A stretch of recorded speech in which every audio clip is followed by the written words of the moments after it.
Hey everybody, I think we are live and we're going to give everybody a few minutes to get in here for the event tonight. We're going to start out tonight showing you guys the Raku Firing. I'm out in the kiln room right now and I've got everything ready. The pieces in the kiln. We'll give everybody a few minutes to get into the live. Hopefully everybody's finding it. We should have a big group tonight. It's nice and breezy and cold here in Wisconsin, but it's nice and toasty warm next to the kiln here. So I hope everybody's doing well. I hope everybody's ready for the holidays. We're going to do the Raku tonight. I'm going to take the piece out and I'm going to put it in the trash can. I'll kind of explain that in a minute here as people are coming into the room. And then we're going to go back into the studio space and we're going to build gnomes and trees on the cone shapes. And so I'll show you the basics of that tonight as well. So we got a lot planned. Probably take about an hour. We'll have a few commercial interruptions with some specials. We're going to have the mystery boxes tonight. We've got 2 of those again. And if you're not familiar with how the mystery box works, you guys can type in if you're interested in a mystery box. Just put mystery box, type it into the comments. Janine will, what's that? Maybe not right now. Yeah, and you don't have to do it right this second. We got a little while to do that because Janine's going to be coming out here to raise the lid on the kiln in a minute. So you'll just type in that you're interested in a mystery box. The mystery box that we're going to do tonight has absolutely nothing to do with what we're doing tonight. It'll have to do with what we're going to do next week. And next week the focus is going to be on stamping. So there's a good chance that there's stamps and probably some other treats in the mystery box. So the mystery box is, I think I added up the retail value. They're about $110 retail value inside that box. It's $35 if you're interested in a mystery box and $15 for shipping. It fits into a flat rate, medium flat rate shipping box. And we will send that to you. If you're local, you can pick that up. So Janine's going to put people's names in a bowl, and then later on tonight, we'll actually draw the names out, and then we'll reveal what is in the mystery box. So you don't have to, I'm sure some of you probably are putting mystery box already, and that's fine, but there's no rush. You can do that as we're going tonight. So it's not a race to get that in now.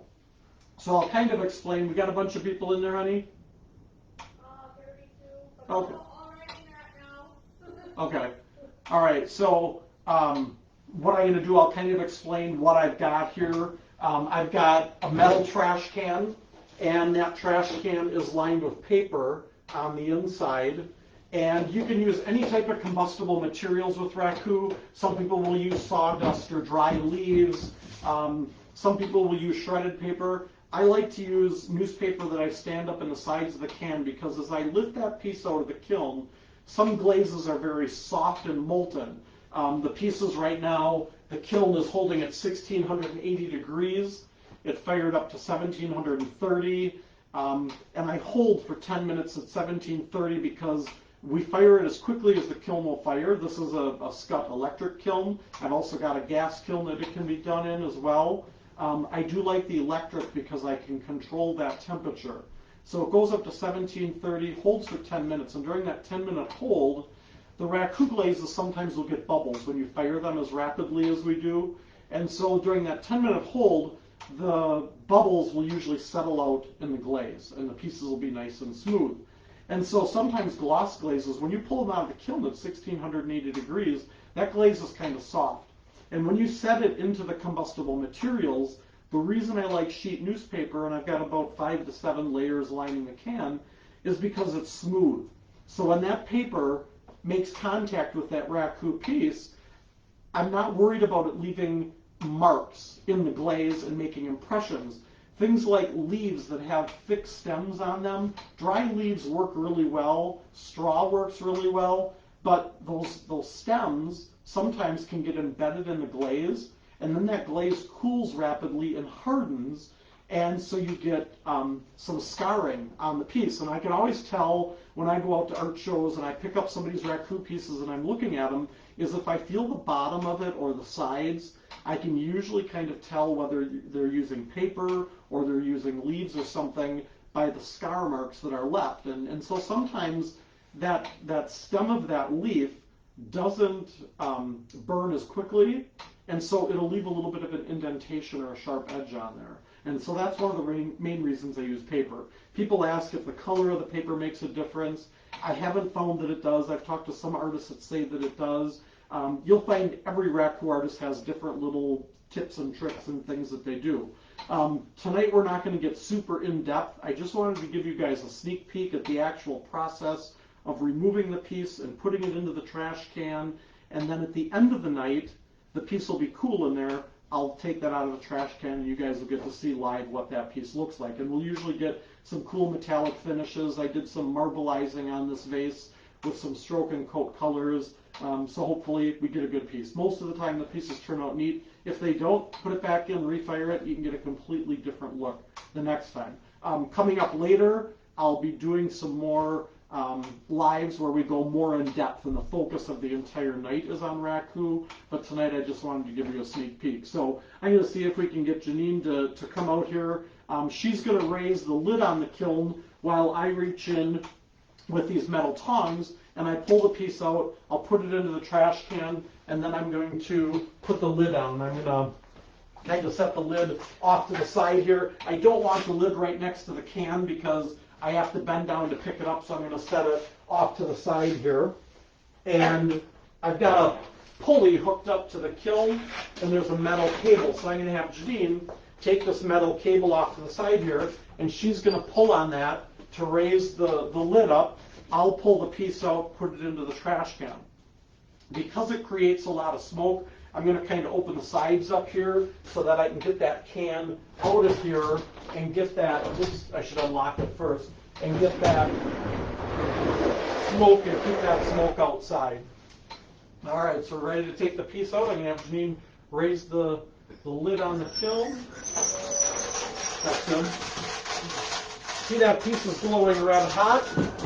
I set it down into the can, and I kind of hold it and tip it and turn it in the flames. And by working it in the flames, I feel that I get better color. Once I see that the paper is really well engulfed in there, you can just drop the cable. Once I see it's really well engulfed, and as I look in there, I can see metallics developing. I'll put that lid on. And then I'm going to get this out of this room. Electric kilns will usually kind of freak out a little bit, and you hear that beeping on there. That's the alarm on the kiln going off because the temperature dropped quickly in there, and so it kind of sets the alarm off. Just push the stop button twice and hit start again. The kiln will heat back up. So we're going to let that piece cool inside the trash can, and we'll come out later and pull that out of there. I'm going to head back into the studio space. One of the things that I'm going to show tonight is a kit that we've got if you're interested in with the Raku, and it's going to include these Rakutongs. There's different types of tongs, and this pair here I like because it's got the longer handles. So you saw when I lifted that up and I put it down in the trash can, I didn't have to get real close to the flames. There are some on the market where the handles are shorter, and they've got little teeth on the end of it, and I don't like those as well because, first of all, they have shorter handles, and I have to get closer to the inside of the kiln, and I have to be closer to the flames to work those pieces. The teeth on the tongs, I'm not as crazy about because I find in workshops, a lot of times when people pick the pieces up, those three little sharp prongs that stick out on the tip, those, sometimes the piece will slip and slide a little bit in there because not all of the teeth touch.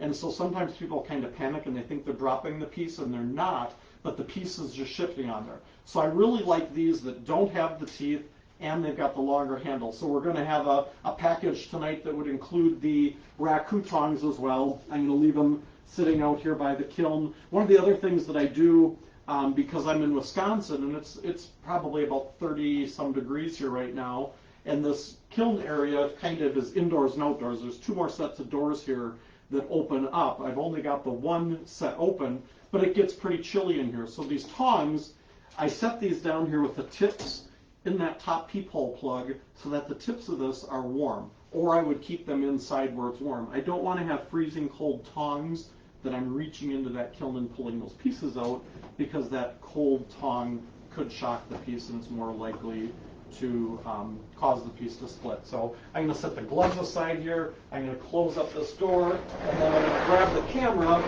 and we will head back inside, and we'll come back out and get those in a minute. So I'm going to take you on a little ride here going back into the studio.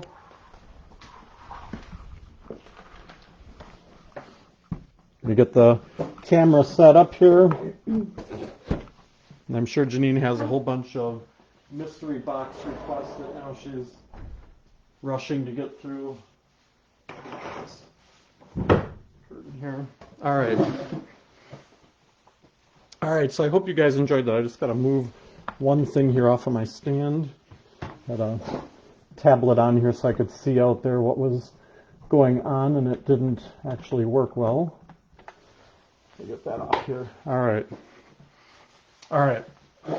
So we'll go back out and we'll get that in a little bit. I want to show you guys the gnomes. I'm going to stand up here again and grab and show you what we're going to work on. You know, gnomes are so popular right now. This is just one of the many different gnomes that I've done. You can take and put anything in their hands. You can do different facial expressions. You can have eyeballs on there instead of just noses. You can have long hair. You can have leaves for hair. Some of you probably saw in my other posts that I did some with leaves instead of the traditional hair on there. And we're going to show you trees as well. And this one happens to be the big leaf tree. I'm going to show you how to do this in the same technique using these leaves for the beard and the hair. There are a couple questions about the Raku. Okay, and we'll get to those in just a second. This is a tree sample just with different texture on the branches. And you can take and you can combine these techniques and do things like a gnome coming out of a pumpkin. And I've got gnomes that are trees. And you'll see lots of cool things on my Facebook page of different samples. And I'll post some more on this live feed as well. So let's cover the questions in the Raku. Do you have to add more glaze if you fire it again? Good question. Do you have to add more glaze if you fire it again? A lot of times you don't. The only time that I add more glaze is if I see areas that look starved for glaze. And usually the signs of that are anywhere that you don't have glaze, you get a grayish black color. And that grayish black color, sometimes you'll get streaks of that showing through the glaze, and then I'll apply more glaze. But most of the time you can put it back in, refire it, and you'll get a different look through the process. Well, someone commented, or I guess it's a question, how long do you think all that pretty white new trim is going to remain white? That should hopefully last at least for a year. Okay. I've had pieces crack when removed from the kiln. Yep, and if you have pieces that are cracking, sometimes it's the clay body that you're working with, sometimes it's the temperature that you're going to, sometimes it's just a freak thing. Sometimes it happens, and occasionally I'll get pieces that crack, but the vase that I did is a piece that was fired, instead of firing it to 04, it's actually fired to cone 06, 07, so it's a little bit cooler temperature, and I find that I have less chance of pieces splitting when they come out of the kiln. Generally, if I'm building pieces, hand building pieces with clay or clay puzzling them, I will work with a Raku clay body that's designed to withstand the shock of the Raku process, and it's less likely to split. But you can always get splitting. Occasionally in workshops, I get a piece here and there that do split, and that is kind of a part of the process. A lot of people will work with commercial bisque, like Mako bisque, Duncan bisque, bisque imports, and I found that sometimes, and a lot of times, those pieces do work, but those pieces are generally fired to 04. I kind of question sometimes if they get a true 04 on every single piece in these huge roll-in carts that they have, in the kilns, and so I can do, sometimes I can do a case of pieces that are commercial bisque, and I'll have 9 out of 10 turn out, and another time I can do it and I'll have 4 or 5 of them that split. And so you kind of have to try some pieces and see. Sometimes the shape of it will make a difference. Sometimes how it retains heat can make a difference as well. Things with real narrow openings at the top, that heat is kind of trapped inside and can't escape out of there. Sometimes those pieces are more likely to split too. So when I do the actual Raku webinar where we focus on that, we'll talk a lot about those things, because there's lots of variables that could affect the finishes and whether your piece can withstand the shock of it. Okay, and then peepholes open or closed? So I always pretty Repeat much, the question, don't forget. yeah, so as far as do you keep the peepholes open or closed? I keep all of the peepholes closed except for the very top peephole.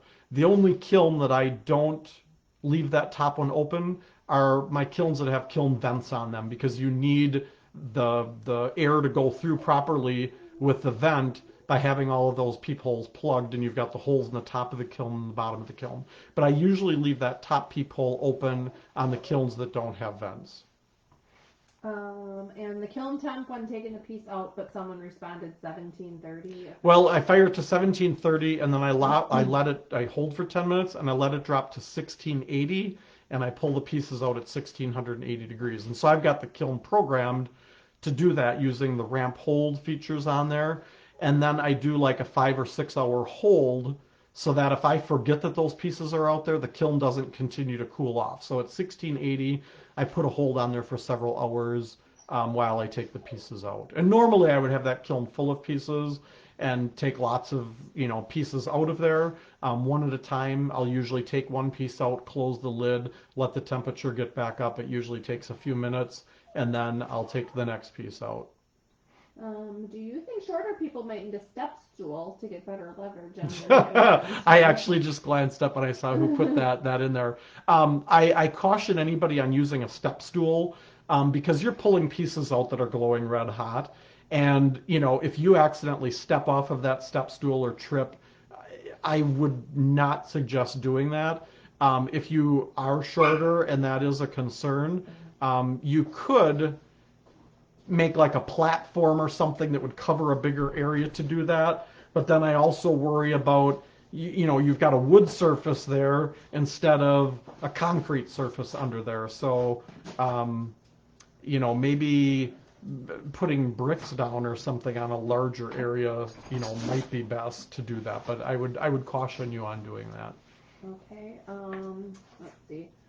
Someone does need you to go over the mystery box thing, but maybe you can do that again in a few minutes. But Okay. There's a couple other questions. Are the gnomes weatherproof once glazed and fired? Yeah, if you glaze them inside and out, they can go outside. And I see who posted that question too, and I know that she's in Wisconsin. And you generally want to glaze the inside and the outside, but I still suggest bringing them in the fall, because if they stay out in the winter and you even get a small chip in that piece and the moisture gets into it, those pieces, when they freeze out there in the winter, that will form ice crystals, which will kind of expand, and they'll cause the clay and the glaze and stuff to flake off on there. I've got Domino is here, like, totally nudging me to pet him while I'm talking to you guys. You can see his tail wagging in the background there. Oh, yeah. How would I attempt a Raku firing in an old Duncan manual kiln? So in an old Duncan manual kiln, you need a pyrometer, which is a little box that has a cord that goes into the kiln and monitors the temperature in there. And so that will tell you what the actual temperature is. And then you basically, put like an 0.4 cone in the kiln, and you watch that temperature on that pyrometer, so that when you get to those temperatures, then you kind of have to play around to do that 10-minute hold. You kind of got to play around with the controllers on there to go, like, instead of all high on the switches, you're going to go to like low and medium on the switches, and try to kind of control that temperature to keep it holding around that 1730 for 10 minutes.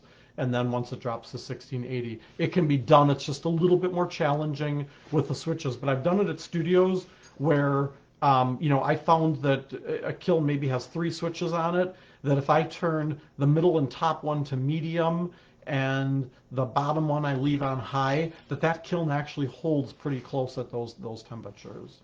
And someone said Raku clay body, and then kind of with that, does slip come in Raku slip? I guess. Slip does come in a Raku slip, and the reason I don't do that is because I know like Colors for Earth, Paula sells a dry material, and you can probably go online and find formulas and things to make a Raku slip. The reason I don't do that is because the same molds that I use for casting other pieces with earthenware, I would have to clean those molds out in between because that gritty sand and the chemicals that are in there, I wouldn't want that contaminating my regular slip. And so for me, it's more work to go back and clean those molds out in between casting pieces that are just for Raku and pieces that aren't for Raku. But you can make Raku slip, and then you could take that to a higher temperature. Instead of an 06, 07, you could go to an 04. And then, so the Raku clay body, someone just questioned. Yeah, so You already the talked about the Raku clay body, tonight I'm building the Gnome with a moist Raku clay body. Most clay manufacturers have clay bodies that are designed for Raku, and they'll be called a Raku clay, and they have sand in them, they have some chemicals, I'm not sure what their makeup is, but they're just a type of clay that will withstand the shock of the Raku firing and the cooling process on there. No, let her know if you want. Okay. All right. Did you say hit stop twice when you got the Yeah, alarm? so and the reason you hit stop twice, and that happens to be the way it works on a scut kiln, if you hit stop once and you hit start again, it won't start, and it's hitting stop twice, and then you hit start and it just kicks right back in. Yeah. I assume that this is not something you'd want to do in your basement. That's a good question. Is this something you could just do in your basement? I used to do it in a kiln that was in a back room, and I had to take the pieces out of the kiln, carry them through the basement, probably about 40 feet to 50 feet, and I would take them right outside this patio door before we put the addition on, and I would have the trash can sitting out there. You have to work quickly. You want to make sure nothing flammable is along the sides of your path because you're carrying a very hot piece through there. If you have carpeting in the area or you have linoleum floors, I really caution you on doing that. I happen to have all ceramic tile down here, so I wasn't too concerned that if I did happen to drop the piece or it split or something, I wasn't worried about catching things on fire. So really look at your path and how far you have to go. I know a lot of people have kilns in their garage. They have them in their basement. They have them, close to an exit where they can get the pieces out. That is fine to do. Also make sure that your pets are not nearby because sometimes your pets decide to get in the way while you're coming with that glowing piece. Or kids, yeah. So just, use some, I'm going to say common sense, but sometimes there are just things you don't think of, like your dog. I had a dog that went and stood in the doorway as I came with the piece, and I'm hollering to her, and she's half deaf, and she's not moving. So then after that, I made sure the dogs were locked up and they weren't anywhere that they were coming into contact with that. Someone responded yes to this person, but did you say you prefer using biscuits fired at 06 or 07? I do. I prefer doing that just because I don't want to mess around with a special Raku clay body for slip. When I'm hand building, I'll use a Raku clay body for hand building or clay puzzling. Yep. Can you use regular clay to build the gnomes?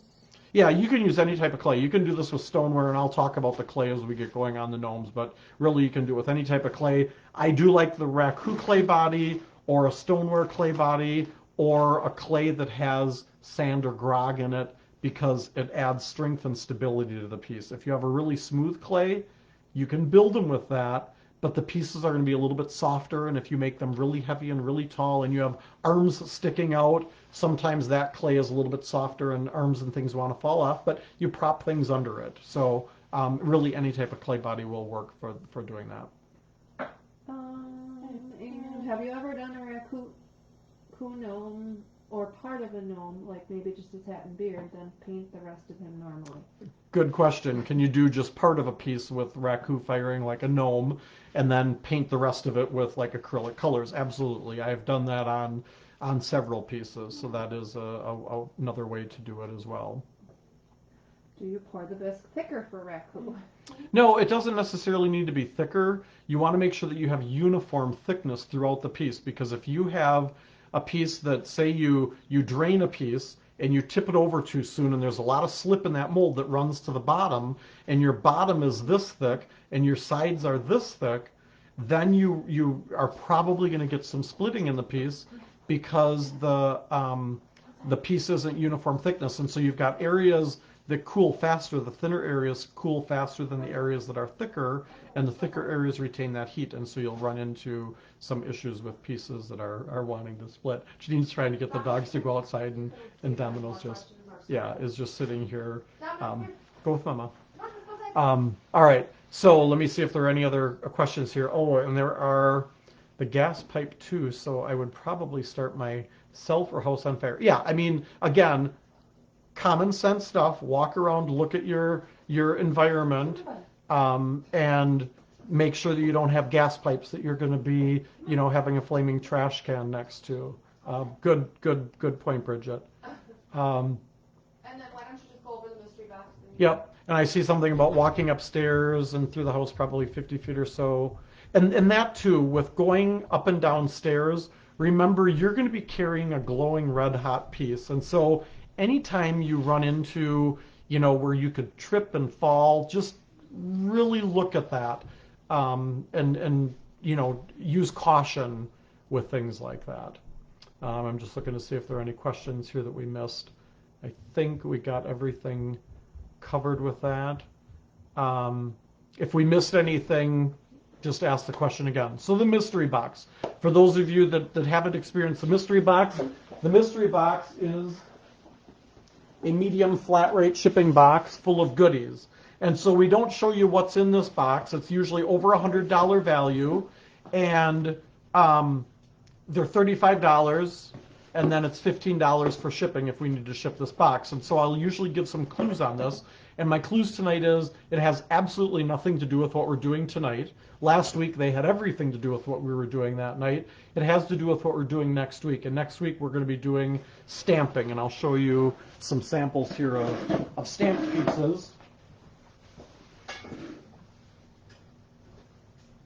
So we're going to be showing this technique doing stamping on pieces like this, or just doing one color on the stamps, all over stamping techniques.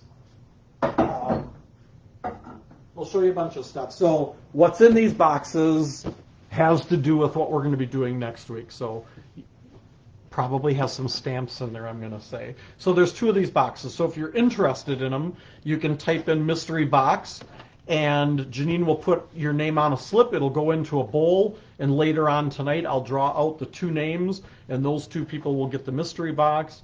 And if they decide that they don't want what's in the mystery box, they can pass it on to the next person, and so we'll draw additional names at that point. If I put a like underneath your comment, that means I got your name down, so you don't have to. Okay, so if Janine clicks like under your comment for mystery box, it means that she saw it and she's got your name, she's putting it in there. So I can see her working her way down right now, clicking like on them as she does it. So if she hasn't clicked on it yet, don't panic. She's still going through and making sure that she's got everybody. If you've already commented earlier, then you can maybe go up and see if I've already. Yeah. Some people are commenting. Yep, so she scrolled back and is going back on those. All right, so you guys ready to learn about using the cones and creating gnomes and trees? So we're going to work on tonight one of the large cones. I'm going to back up here a little bit so you guys can see this. And this is a ceramic cone. When I first came up with the idea for this technique years ago, it was to do holiday trees. And I was walking through a Michael's store and I saw the styrofoam cones, and I was like, oh, I could wrap clay around the outside of that, and I could do all this cool stuff and make trees. And so I bought one, and they were kind of expensive. There were 2 sizes, and I bought them, and I came home and I wrapped newspaper around the outside of them, and I started pressing the clay on there. And what I found was that styrofoam was really soft, and as I was squishing that clay together on top of there, I was denting in the styrofoam. And when I went to pull the cone out of my clay piece, because I had dented the clay into it, it wouldn't slide off. And that styrofoam cone was like $15 or something for one of them. And I'm like, well, this isn't going to work to do a lot of trees and to do workshops to spend that much. And they're kind of a one-time use. And then you kind of end up breaking them apart, taking them out. So I designed molds for the cones. One of the unique things that I did that I learned after some of the first few workshops was I would tell people, go down, but don't go all the way to the bottom. just go leave about an inch of the bottom of the cone. And the cones originally were straight down. They didn't have this extra little foot on the bottom that stuck out. And 95% of the people would go all the way to the bottom of the cone, and then it was difficult to get that cone pulled out because their cone would be stuck to the table or stuck to the turntable that they were working on. So we added this little foot on here that sticks out, so I say go down to the foot. And the other reason that I did that is several years ago I did a workshop and we were doing witches, and half of the people in the workshop forgot the step of pulling their cone out of the piece. So as I looked around the class, I didn't realize half of the people didn't remove their cone. And at the end of the workshop, when we had the piece all built and they had all these arms and hair and everything on it, somebody's like, when do we take the cone out? And I said, that was like step 2, that you were supposed to take the cone out. I'm like, you didn't take your cone out? And they said, no. Well, after 2 hours of that clay sitting on there, 3 hours of that clay sitting on there, it was very difficult to get those cones pulled out because the clay, as it dries, wants to shrink. And so that foot on there also, when I see that foot sticking out on a piece, I know they haven't taken their cone out. So the big cone, we've always had that foot on there, and we just came out with, or we're coming out with, a new mini cone that is 7 inches high. And then we just redesigned the 12-inch cone. This is actually the very first one out of the mold. The 12-inch cone now has the foot on it. That one used to just go straight down, and our molds for those were getting so worn. So I just redid these molds last week, and we added the foot to it. So we've got the really tall cone, which is 21 inches. We've got the medium cone, which is 12 inches. And then we've got the new mini cone, which is 7 inches. And you might say, well, why would you want a cone that small? If you're working with a group in a workshop or kids, this is very affordable and very easy. When you've got like an hour to work with them to create a piece, you don't want them working on something like this that's going to take 2 or 3 hours to build their piece on. So that's why we came out. People wanted something more affordable, so this little cone. So these are ceramic bisque. The clay won't stick to them like they will a plastic cone or glass cone or metal. But I still wrap these with newspaper. So the first thing that we're going to do is to wrap this cone with newspaper. And the reason I do that is because the clay will come off much easier, and the paper will stick to the inside of the piece, and it'll add strength and support. And you may have seen some of the coil trees that I've done using these cones, and those coil trees, they really need this paper on the inside when you slide the cone out to keep that tree from just collapsing. And then once the piece is dry or firm, you just reach inside, you grab the paper, you twist it, and you pull the paper right out of the inside. So I'm just going to take this cone, and I brought a stool here so you guys can see this better. Okay, got questions? I think we went back to talking about the, do you use regular glaze as well as Raku glaze on items? You can, yeah. You can use regular glazes or Raku glazes. And when I do a Raku night, we'll get really more into that. I'll talk a little bit about the colors that I used on the piece tonight once we take that out of the trash can. Okay, and then what is something you can do on the medium and the mini cone that you can't do on the tall one? So the medium cone, it's really about size.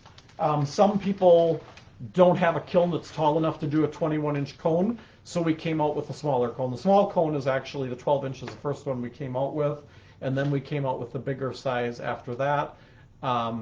And so if you don't have a kiln tall enough to accommodate this, you really don't need this big cone. Now the nice thing about the big cone is you can go, if I want to do 3 trees of gradual sizes, I can do the full size for my tallest tree. I can go 3/4 of the way down for my next size tree, and I can go halfway down for my next size tree. But this is very narrow when you come down, and so you have a very narrow tree. On the shorter cones, they get wider as you go down. So you get a wider piece instead of a real narrow piece. It gets wider on there. So that's one of the advantages, and just space-wise. So it's really about what size you need and how much you want to spend on the cone, we are going to have a deal tonight on the set of all 3 cones. Someone asked me what the small cone is. I will show the small cones. We're going to do a special tonight on that. It's going to be $15 and $10 for shipping, but we've also got a package with all of the cones. We've got an upgrade kit for those of you who have the big cone. You can get the 2 smaller cones, and we'll have a commercial break once we get going where I'll kind of explain that a little bit. All right, any other questions on that? Not right now. Okay, all right. So what I've done on this cone is I have wrapped it with newspaper, and I just took a little piece of tape and kind of taped that so that the paper isn't falling off of there. I'm not too worried about the paper on the bottom. I just want a nice layer of paper on that cone so that I can later reach my hand inside that cone and just slide that cone out, and the paper will stick to the inside of the clay and it'll come off a lot easier than it will if you don't do that. Like I mentioned earlier, the clay that I'm working with tonight is a Raku clay body. Any type of clay will work for this. If you're not familiar with moist clay, it comes usually in block form like this, and we'll take that out of the bag and just peel the clay down. And last week I showed this clay cutter is kind of a cool thing. You can use wires and things to cut the clay, but this will adjust to whatever thickness you want your slab of clay to be. So to cover this cone, I want to have the slab of clay a little bit thicker. I'm doing the big cone, and so I'm probably going close to a 1/2 inch thickness of the clay, and I'm just going to turn the camera down here so you guys can see. So I can take this tool and I can run this across the top of the block of clay, and I can cut off slabs of clay. That first slab usually is a little bit uneven, and so I'll usually set that aside, and then I'll go through and cut off a whole bunch of slabs of clay that I'm going to wrap this cone in. Now, if you've got a slab roller or a rolling pin, you can roll out a big slab of clay to wrap around this cone, but when I'm doing workshops on the road, I don't always carry a big table slab roller with me. It's not real practical, and so I usually try to show ways that you guys can do this without needing to have all of that big equipment. So I've cut off a bunch of slabs of clay. I'm going to turn this back up here, and so I'm going to take these slabs of clay, and I'm just going to start at the top of the tree, and I'm going to wrap this around. I'll turn this so you can Someone see. asked if it's just one layer of paper, and then someone else asked how thick. I'm guessing they're talking about the clay. So one layer of paper is all that's needed. It doesn't hurt if you do 2 layers of paper, but all you really need is 1 layer of paper, and the clay is probably on this bigger piece. I usually do them a little bit heavier, so it's about close to a 1/2 inch thick on here. Clay is usually pretty cheap. It's the shipping that it'll cost you if you can't go and pick the clay up. And so I'm going to just keep taking pieces of clay and covering the surface. Now they will overlap slightly, but I don't want to put like this whole slab completely covering all of this area. I just want to kind of fill in where I need the clay, and I'll kind of tear away some of the clay here.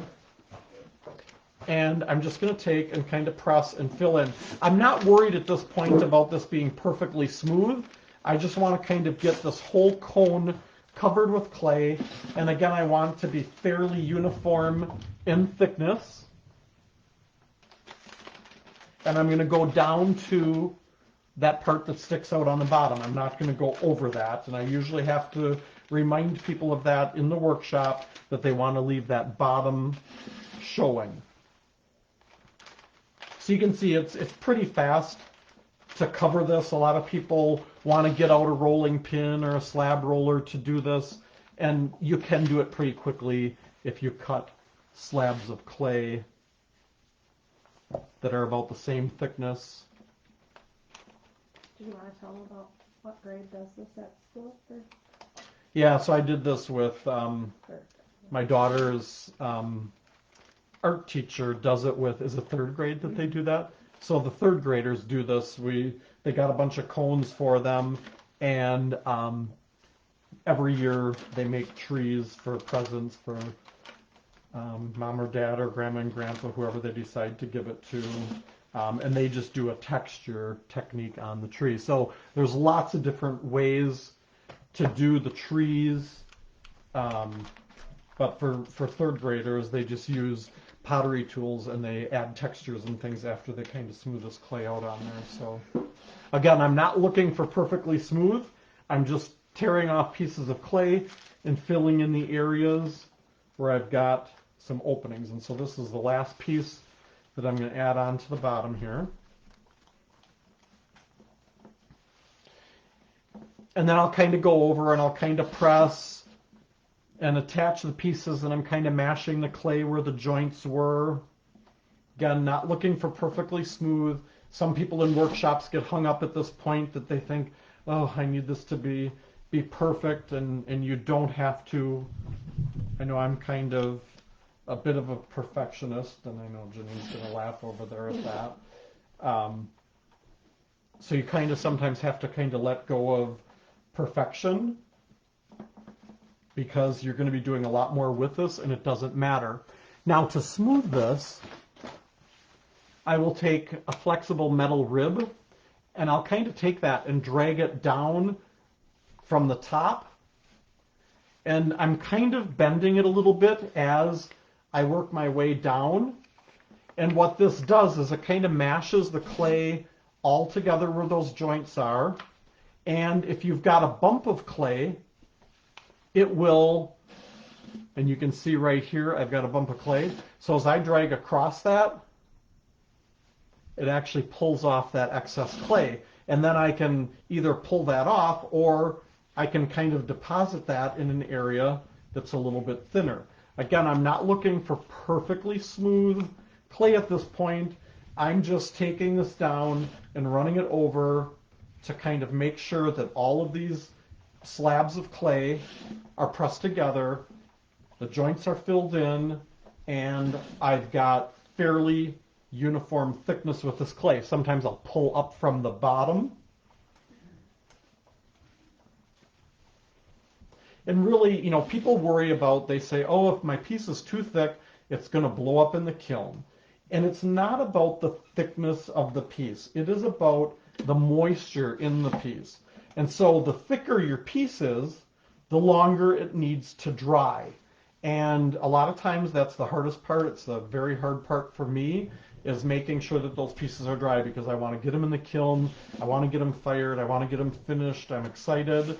But you want to make sure that they are dry. And I've had people tell me, well, I set them outside on the patio on a nice sunny day, and so I left them out there for a week on a covered patio, and so they should be dry. And yep, when they're sitting out in the sun, they should be drying. But if you're in an area where it's really humid, and maybe at night after the sun goes down, it's really damp, you can run into issues where the piece gets dry during the day, and then it will collect that moisture at night, and that moisture will make its way into the clay. And when you go to fire it, then you'll get an area that pops away, and when that pops away, that's usually a sign that there's moisture in there. I have had cases where somebody one time had gotten bird seed in. It was actually a cast piece where bird seed got into the slip, and then that bird seed popped and it shot pieces of the clay away on the piece. But if you have a piece that completely blows up, it's usually moisture in there, because as the clay is heated, that moisture wants to turn to a gas, and it will cause the pieces to pop in the kiln. Someone missed a part, and they wanted to know if you roll the clay out after you cut it off. Nope. I just take those slabs right off of the block and put them right onto the cone shape. And do you have those little tools? Yeah, so the tools come in, those tools come in a basic pottery kit. They have the rib, these wooden tools that I'm going to use. There's a clay cutter wire that comes in there, a sponge, and several different tools are in those sets.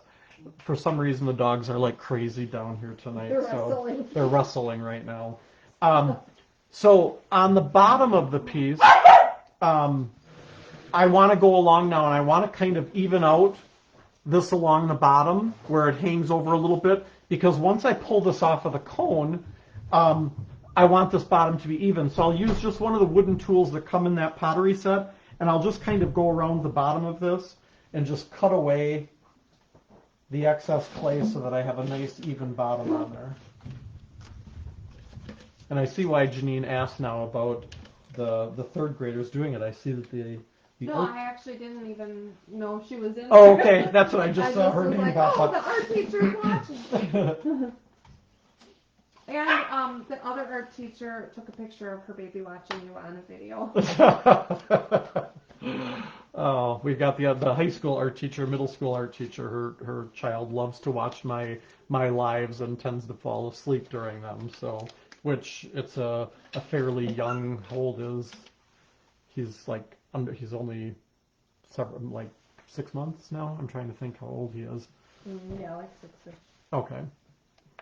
So I won't take it personally that he falls asleep during my lives. That's a good He thing. wants to stay awake. Yeah, he wants to stay awake, but he ends up going to sleep. Okay, so I've got my clay built on the cone. I've kind of smoothed it out. And again, this isn't perfectly smooth, okay? Because we're going to be adding to this. We're going to be taking this off. We're going to be twisting it. We're going to be doing kind of crazy stuff with it. If I want to turn this into a tree, so the leaf tree that I showed you, we have rubber leaf forms. You can use real leaves to do this as well. I'm in Wisconsin. It doesn't work well to do real leaves during this time of the year. So I like these rubber leaf forms because I can take a piece of clay and I can tear it off, and I can take that leaf and I can press it into the clay. And I showed this last week on the webinar. Okay, the dogs cannot be in here. They're pulling the lights down. So we can take and press these leaves into here. Maybe take them upstairs and put the gate at the top of the steps so they can't come down. And so I can press the leaf into the clay. Now I don't have this clay real thin. This is still about close to a ½ inch thick of clay, and I'm going to press that leaf in so that it's kind of flush, and then I'm going to tear the excess clay away around the edge. Some people will take and lay these down and cut around the edge. I don't want to take the time to do that. So I have this kind of crude, torn off clay on here. And then to clean up that edge and to get it so that it's not so thick and clunky, I take my thumb and I bevel the edge of the leaf just by kind of pinching down and pinching the edge of it so that it gets thinner as it goes to the edge and it's not so thick and clunky like on this side. So I go around and I quickly do that. And I leave the clay thick at the stem of the leaf so that I can easily peel that away from this form. And I can take and then peel that clay away, and I've got a dimensional leaf. So I would normally make a whole bunch of these, and I'm just going to show you guys how to do a few of these leaves. And there's different sizes, different shapes, different types of leaves. There's oak leaves, there's maple leaves, there's mum leaves, there's dahlia leaves. I'm going to do the large oak leaf. I'm going to press it in. I'm going to tear away. And you may think that these leaves take a long time to do this, and they really don't. I crank these out pretty fast. I've got it torn away. I'm going to bevel the edge. I'm usually not talking this much as I'm doing them. I can do this even while I'm watching TV.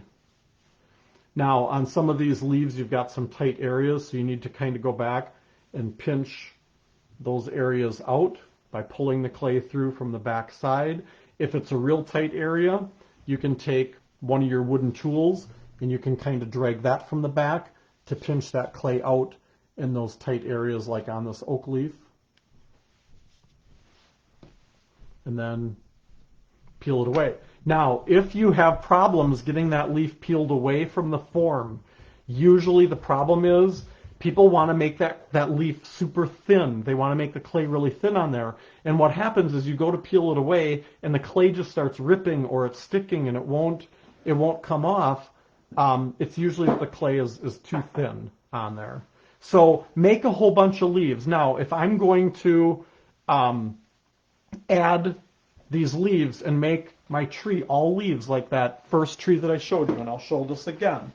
Or if I'm doing a gnome where I want the beard and the hair to be these leaves, all right, I'm going to start at the bottom with the leaves. Now, you'll notice the leaves don't go all the way to the very bottom, because imagine trying to pick this piece up to load it in a kiln, and you don't have anywhere to grab it on the bottom here. So I'll usually grab it by the top of the tree, and I'll grab it by the bottom of the tree to be able to load that in the kiln. I'm not sure if you saw Luann's message that you were out of camera range, so did you address that? I wasn't here to tell you that she was coming. I'm out of camera when range. When you were demonstrating the leaves. Oh, I think I had enough of it that was in there. I know at one point I had lowered my hand to be able to pull the clay out from the sides, but then I held it up to be able to show that. All right, I'm going to make one more oak leaf here, and I'm just going to do 3 leaves to show you guys how it works. And then do you dust the leaves with cornstarch first, or isn't that necessary? Nope, it's not necessary. The question is, do you dust the leaves with cornstarch? And I don't dust them with anything. The clay will peel away from them, unless if you have the clay too thin. That is usually the biggest problem, is that people will have that clay so super thin that the leaf wants to rip. And so if you run into that where the leaf is ripping, you've just made it too thin. You want to bevel the edges so they're thin and not thick and clunky, but the middle of that leaf is going to be fairly thick, and they should peel away that easily. Sometimes you'll get a little bit of clay here and there on the leaf that you know is on the edge of there, and you can just peel that off, or take another piece of clay and kind of press it into it to get that to pull off on there. All right, so I've got 3 leaves made here, and what I'm going to do, if I'm doing a tree that's all leaves, or I'm doing a cone shape that I'm going to turn into a gnome, I would be starting with the beard on the bottom here.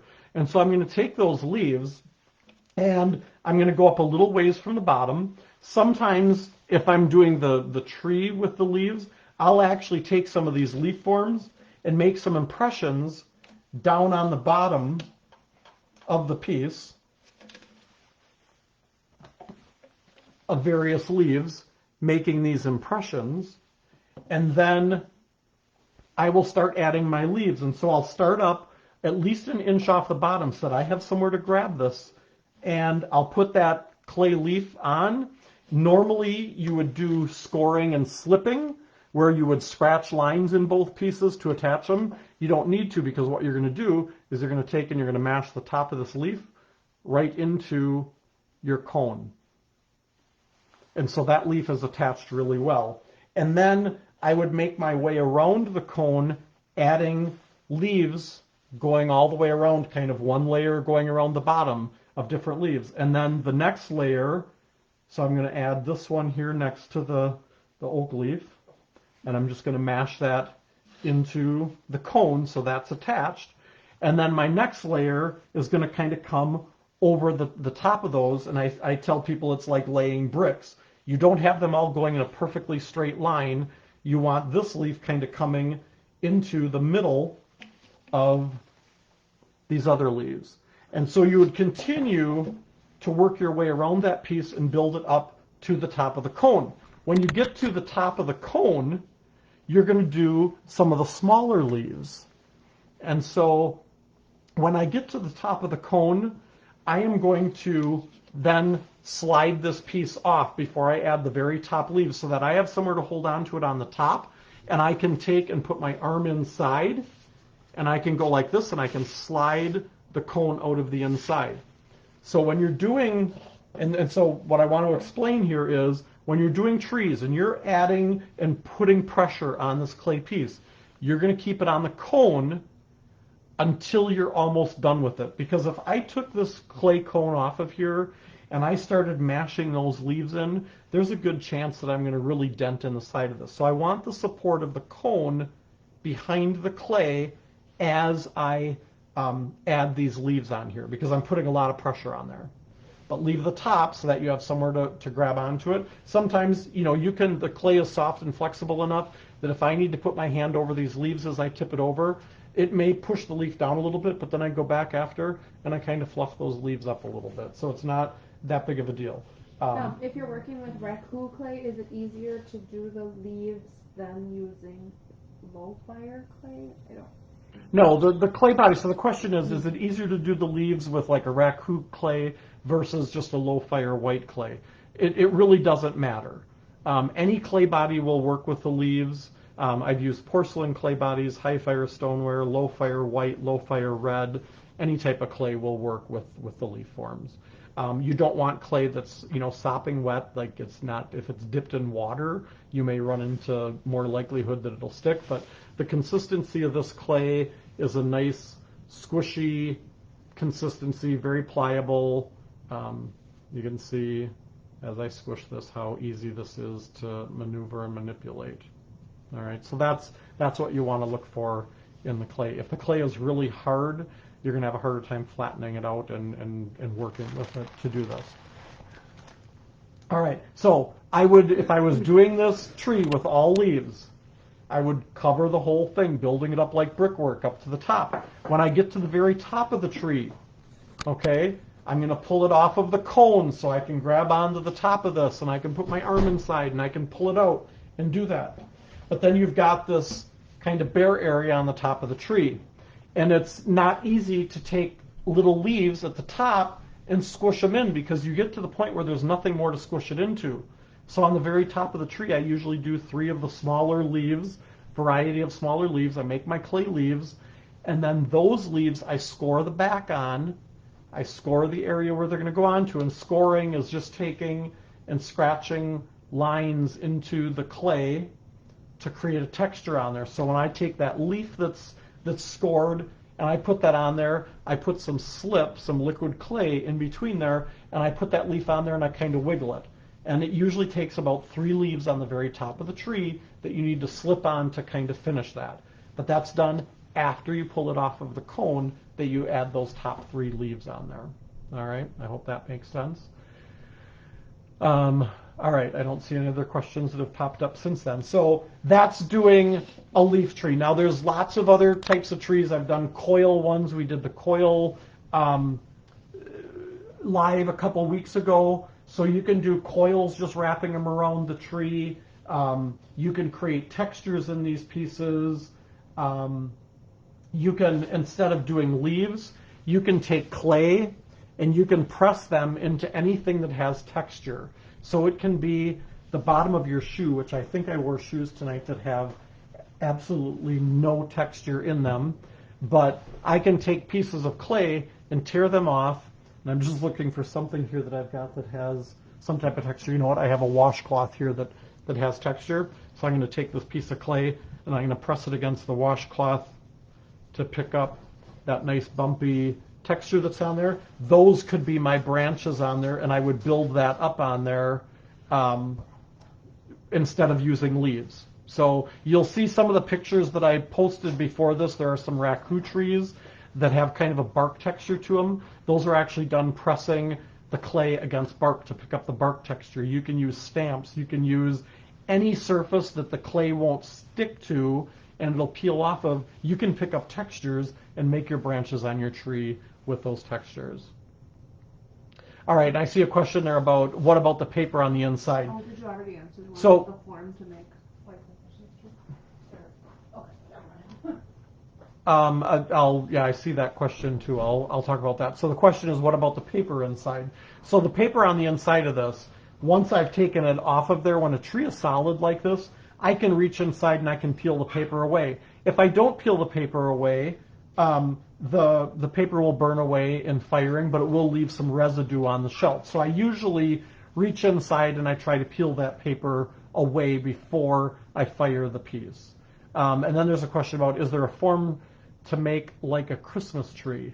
So the cone shape, you can do different things, like you can add textures, and I'm actually going to peel these leaves away on here, because if I showed you guys full pieces of every technique, we'd be here all night, which I know some of you would be okay with, but Janine, she's really expensive to have here for very long, and so I can't do that. But different ends on these different tools will give you different textures. So the technique that our elementary art teacher does is she uses different tools, and she starts at the bottom of the tree, and she creates textures. So the kids can do different types of textures. So it might just be scratching lines, and I'll turn this so you guys can see this.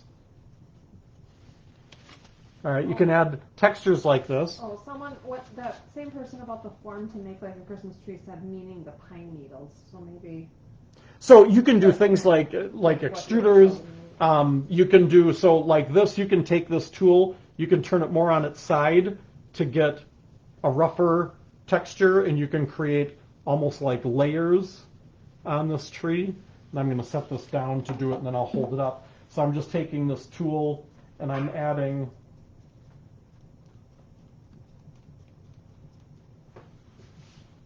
layers.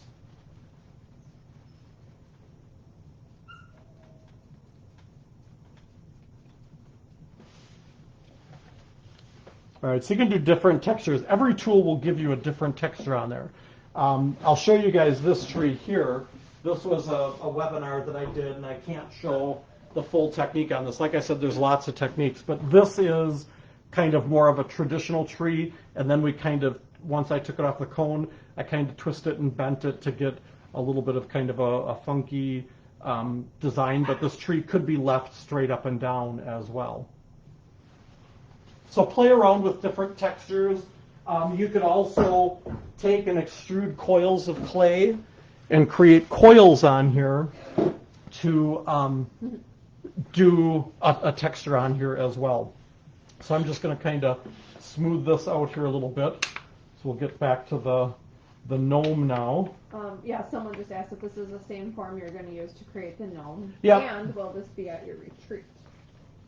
We've done lots of gnomes and trees and things in the retreat. Usually I leave a little bit of a spot open that if somebody wants to do something that's not planned, that they can do a clay project, and we'll usually have one part of a day where everybody's kind of doing something different. So, all right. So now if we're going to do a gnome, I'm going to do one step on here before I take it off of the cone. So the clay is still on the cone. I'm going to take and I'm going to make a coil of clay because I want to make the rim of the hat on here first. And this is going to require applying some pressure. And so you can extrude a coil of clay, you can roll a coil of clay. I'm usually not too particular about it. I want to have a coil that's probably a 1/2 to 3/4 inch thick. And I'm going to decide how far down on the hat I want the rim of the hat to be, and I'm going to take that coil and I'm going to wrap it around. And I usually have it a little bit higher in the back and a little higher in the front and a little bit lower in the back. Now this coil wasn't quite long enough, which isn't a problem because I can take a little bit more clay and I can roll a little chunk of coil and I can add that in there. Again, this doesn't need to be perfect, but this is going to be the rim of the hat. And so I'm going to take then my thumb and I'm going to press this clay up into the hat. And so the reason I leave this on the cone for this step is because I'm applying quite a bit of pressure as I mash this coil of clay into the rest of the hat. You don't need to score and slip this because you're completely attaching it by pressing this clay into the rest of the hat. And then I'm just going to go around and I'm going to kind of smooth that out and smooth it into the hat. I don't need to worry at this point about this being perfectly smooth because the next step is going to be taking this off and we're going to be pulling and twisting on here, so I'm not worried about it being perfectly smooth. On the underside of the hat, I'll kind of run my finger along to make sure there aren't sharp edges along here. And I can always go back later and smooth out imperfections and things by using water later. But I normally don't even put water out on the tables at this point because most people tend to get too much water on their pieces. Now to remove it from the cone, I'm just going to back up here a little bit. I'm going to take, and I'm turning this on its side, holding it with this hand, and I'm going to take my hand and kind of get my fingers in a cone shape, I'm going to stick them inside, wedge it in there, and then I kind of do this twisting motion to get that cone on my hand and pull that out. I'm going to stand the cone up here so I don't knock it off. And then that paper on the inside, this is where I can go and I can peel that paper away. So I'll kind of pull it, and then I just kind of grab it and I twist it. And by twisting it, it pretty much forces that paper out. Now you'll get a little bit that will stick up in the top, and that's okay because that little bit of paper that's up on the top, that's going to burn away in firing, and it'll leave a little bit of powder on your kiln shelf, but it's not a real big deal. So I've got my basic form here. I've got the rim on the hat. Now I need to decide, do I want this just to be straight up and down, or do I want this to kind of twist around? If I want it to twist around, I don't want to just take and bend this because I'll just snap it off. So what I do is I kind of pinch this, and slowly, as I pinch it, I kind of get it to turn. So I'm kind of pinching and stretching it, but I'm not forcing it real quickly and abruptly. And so I'll just kind of keep just gently pinching this, and it kind of is stretching out this end on here, and I can make this curl around as much as I want. If I want more of the hat to come down, I'll just slowly kind of pinch this and get it to twist around however I want that to be. All right. Then I want to look and see, where do I want the face on here to be? And usually I do that where the highest point is on the front of the piece. It's usually a little bit lower in the back. And so this is going to be my front here. I'm going to just kind of bend this around a little bit so that that comes around. And then I will roll my nose as the first thing. Most of my gnomes I don't put eyeballs on, but you can make eyeballs if you want. To roll the ball of clay, just take it between your hand and roll it however big you want that nose to be. And then you want to use a wooden tool to scratch some score marks in. Wherever you're going to attach that nose, you want to scratch some score marks in. And then you're going to take slip. And so the slip that you use, you want to be compatible with the clay that you're using. And so I'm working with the Raku clay body, so I would normally mix up some slip that's made with that clay. If you're working with cast pieces and you're adding on, you normally would just use the slip that you would cast the pieces with. When you're working with other clay bodies, you want to make a clay that's made with the clay that they are made with. So let some of that clay dry up, put it in water and make kind of a slurry slip solution, and then just dab some of that slip on where you've got your score marks. And when you attach it to the gnome where the score marks are, you want to give it a little twist. And so I'm kind of twisting it. And what happens is those score marks, they kind of lock together. So I'm pushing a little bit and I'm twisting at the same time so it locks. If I didn't score it and I just put slip between those two pieces, it would stick. But there's a good chance that it'll pop loose. Those score marks in there give you a little bit more of a kind of locks it in a little bit. Did we have a question? No. Oh, okay. Sometimes I have the cursor over the questions to scroll, and it still makes your... Oh, yeah. Sometimes I go off of the screen here because Janina's scrolling on the questions, and for some reason, all of a sudden, I'm popping up on there. So we've got the nose added. Now we're going to do the beard. Now you could sit and you could hand roll coils of clay to make your beard, but that would be kind of crazy to do that. And so I like to use an extruder. And so this Shimpo extruder happens to come with this die, and I really like this one. It has 12 holes in it, and I call this the spaghetti die. If you haven't used an extruder gun, there's usually a lever on here that allows that plunger to pull back on the inside. So it's a matter of pushing that plunger or pushing that lever and then pulling back. Whew, there's some clay dust on there. And you pull that back. I'll kind of slide that forward so you can see. And as I pull that back, it opens up that chamber so that I can drop clay in here. Now you saw that dust that came flying out, and you're probably like, oh my gosh, Mike, you didn't clean that out very well. I'll be honest, I don't really clean these out at all. I have one gun for white clay, and I've got one for red clay. The only time that I wash these is when I go from a different clay body or different color clay body in the extruder. And then these come apart real easy. They screw apart. You can throw them in the sink, rinse them off, put them back together. There are different dies that come with these extruders. I happen to be using the spaghetti die that comes with this one. They drop into the end. After we drop the clay in, we reattach that. So I'm going to make kind of a big coil of clay that I'm going to drop down inside. So I just squish this clay together to make it so that it's small enough to drop down into that chamber. And then I kind of push that down in there, and I tear off the extra clay. I reattach this end. And then I'm going to get my leaves and stuff out of the way here. I'm going to flip the camera back down so you guys can see. When you squeeze the trigger on here, most people want to squeeze it like this, like they're holding a big squirt gun, and that's fine. Sometimes you'll get better leverage if you turn it upside down, and you can get your fingers wrapped around there. Or sometimes I will take and put it so that the plunger end is on the table, and then I can take my hand and I can push down here and get really good leverage. So if you have a hard time squeezing it this way or this way, try standing it up like this, or sometimes in workshops, I'll put it against my belt and I'll work the trigger this way because I can get a lot better leverage with my whole hand than just my fingers on there. So if you have a hard time with it, that's a couple different ways to use the extruder.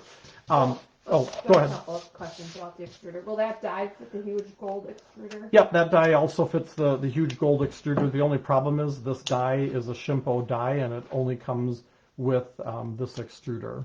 But you can take a blank die and drill lots of holes in it to do that. Or I think if Rick or Marilyn are on here, they have a 3D printer, and I don't know if Rick can do a die like this. I'm sure he probably can, to sell individual dies like this, and I'll talk to Rick to see if we can get those. And then there's a question whether you sell the extruder and how much it is if you do. Yep, I do sell the extruder, and we'll take a commercial break in just a couple minutes to show you some of that stuff and let you know the pricing on that. So as I squeeze this, you can see it's kind of like the old Play-Doh fuzzy pumper barber shop where you get all the coils of clay to come out. The surface that I'm working on here, this is craft foam. I love these sheets of craft foam because I can extrude the clay out and it won't stick like it can to a plastic tabletop or a laminated tabletop. And so I will squeeze out little bunches of these coils, and where I break them off, I kind of pinch them together. And so I'll do these the length of the hair that I need, and I'll squeeze out a bunch of these. Sometimes you'll hear that little popping sound, and that's just a little air trap that's in the clay. And so sometimes you'll get some popping. Don't hold this up in somebody's face and squeeze it because you can get some clay popping into their face. And that, well, it wouldn't be cool unless if, that person was annoying, and then maybe it would be. All right, so I've got a bunch of pieces of hair here. I kind of pinch those ends together, leave the other ends kind of open. If I have little loose pieces like this, I just pull those off and set those aside. Now on my gnome, I want to start building at the bottom of his beard. And so if I want the beard to go all the way to the bottom on here, I'm going to start out on the very bottom. I will go over and I will score this entire area. Remember earlier when I talked about don't worry about this being perfectly smooth? We're going to scratch lines in this anyway. So we're going to score this whole area, everywhere that the hair is going to go. So I'll go around. And where the beard is, I'm going to go all the way to the bottom. Where the hair is on the other areas, it's just going to be down part way. Bella's licking clay off of my hands right now. Normally you guys can't see the dogs in here, but now this is Daisy back here that's trying to help. Yeah. So I'm going to work all the way around. I'm going to score all of the areas where I'm going to have hair, I'm going to have beard. And remember, you guys, you're working with wet clay, so I've got this on a board so that I can turn the board. So I'm not constantly picking this clay piece up and turning it around. A lot of times I'll work on a turntable as well. I'll have the board on top of a turntable, and I've actually got a turntable here, and at this point I'm going to grab the turntable and put it underneath here because it'll also raise this up a little bit so you guys can see easier what we're doing. I don't put the pieces usually right on the turntable because the clay tends to want to stick to that metal on there. So these boards are a material that the clay doesn't really stick very well to. Now I've got my bunches of hair, so I will take and I will add slip to a small area that has been scored. I can't score the back side of the hair, but because the hair has a lot of texture naturally with the coils of clay, I can add the slip, and then I'll take those bunches, and where they're pinched is going to kind of be the top of the hair. I'm going to press that on, and then I'll kind of take and open that hair up a little bit so that it's not just straight down. If you want a real straight looking beard, you can leave it straight. I like a little bit of movement and waviness to my beard so that it's not perfectly smooth. And I want to make sure that I press that against the piece. So I don't have a bunch of loose coils sticking way out on there because those are just asking to get broken off. So I kind of go over and gently press these coils against the piece, and I'll continue to add more and more of the beard, and then I'll work my way up the top and work up toward his face, and I layer each of these parts of the beard as well. Now, you could do really long coils and try to go all the way from the top all the way to the bottom, but chances are you're going to have them breaking off, and so I find that these little bunches work really well. I'm going to go up a little bit higher with the slip here. And then I will take and I will layer these going over the bottom as well and continue to add these and overlap them. Again, always pressing them so that they don't have coils sticking up. I'm going to add another layer here as well. I've got one more group of coils left here.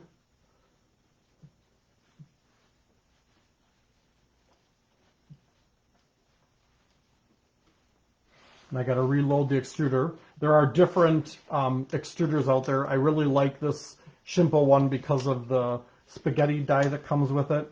It's also a little bit easier for a lot of people to handle because it doesn't hold as much clay. So when you have to squeeze the trigger, you're not forcing as much clay through the barrel.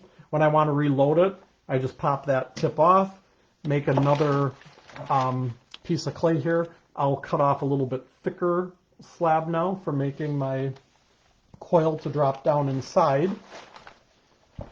Okay, I've cut off my slab of clay. I'm going to take and twist that and pinch that together. And then I can drop that right down into the extruder.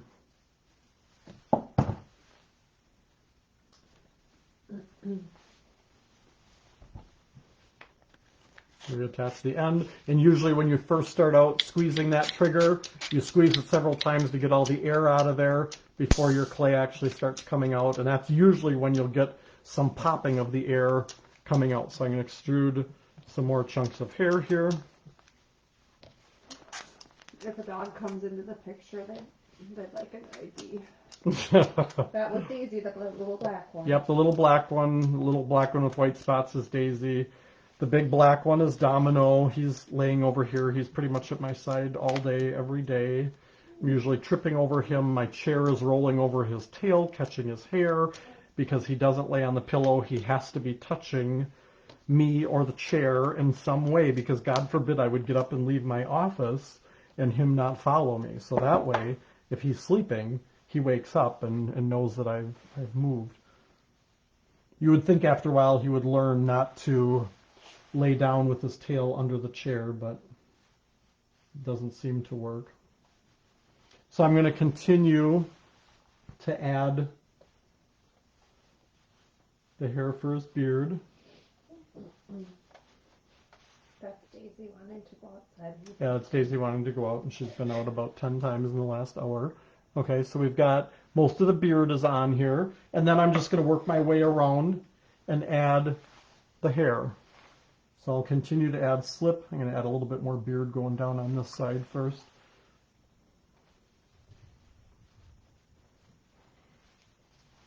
And we'll add hair going around. Belinda said she had a cat named Domino. Oh. He came with that. He came with that name. He was a rescue, and he was black with white spots, a few little white spots, and his name was Domino, and we figured that was pretty appropriate. Now, as I add the hair and I get up to the top of the hat, I kind of tuck where the clay coils are pinched together. I kind of take that end of it, and I kind of tuck that up under the rim of the hat, and then have it come down. So I don't see where it's pinched together. And I'll just keep working my way around, adding the coils. And I don't want the hair to be straight up and down, but I have had a lot of people that do it with the hair straight, and that looks cool too. I like a little bit of waviness and bumps in the hair. Extrude a few more sections out here. I probably need about 3 or 4 more, and I probably won't have enough, and I'll have to load the extruder one more time.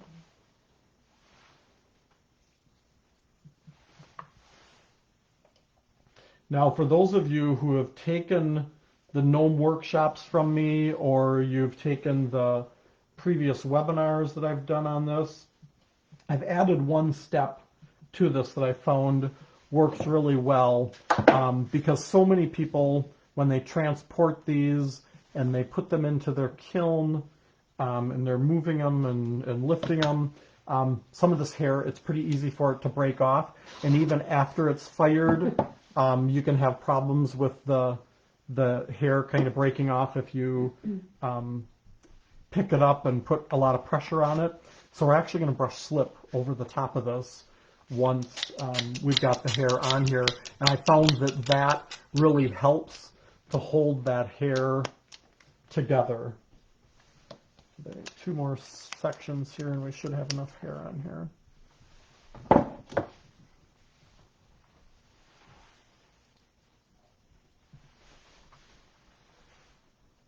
So I'm not worried if there's slip showing up on top of some of this hair, or there's slip showing up in the background if the coils don't completely cover every inch.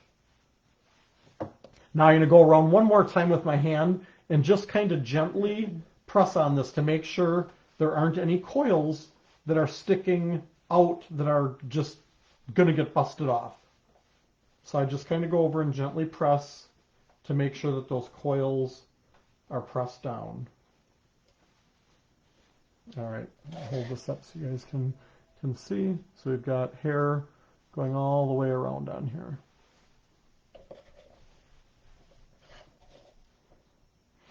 All right, now on this back side, I did his hat with the rim up high. Sometimes I'll go down lower and the beard and the hair almost cover the whole thing.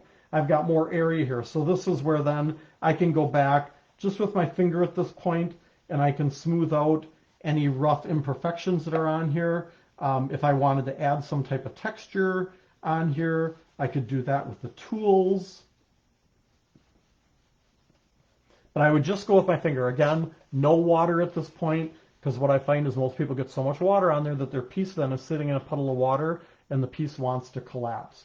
Up on his hat, I can go back and I can do some smoothing as well. I can always go back with water after it's dry and do that too.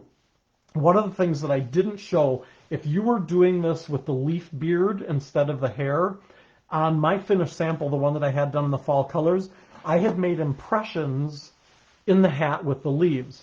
And so I would normally, while this was still on the cone, I would take those leaves and I would press those into it, because with that ceramic form on the inside, it would give me support back there. If I tried to do that now, once it's off the cone, and I started pressing this leaf in, there's a good chance that I would poke a hole in there because I don't have that support behind there.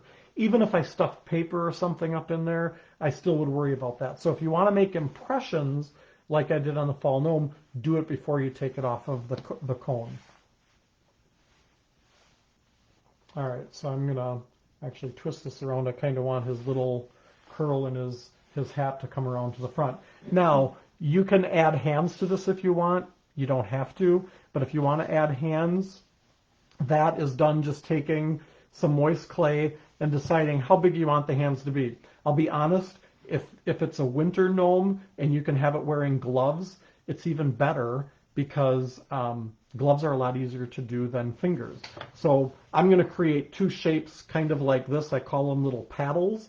This is going to be the arm, this is going to be the hand, and I try to get them so that they are about the same size as one another. So I started out with two balls of clay that were similar, and I'm kind of making two paddles so that my hands are about the same size.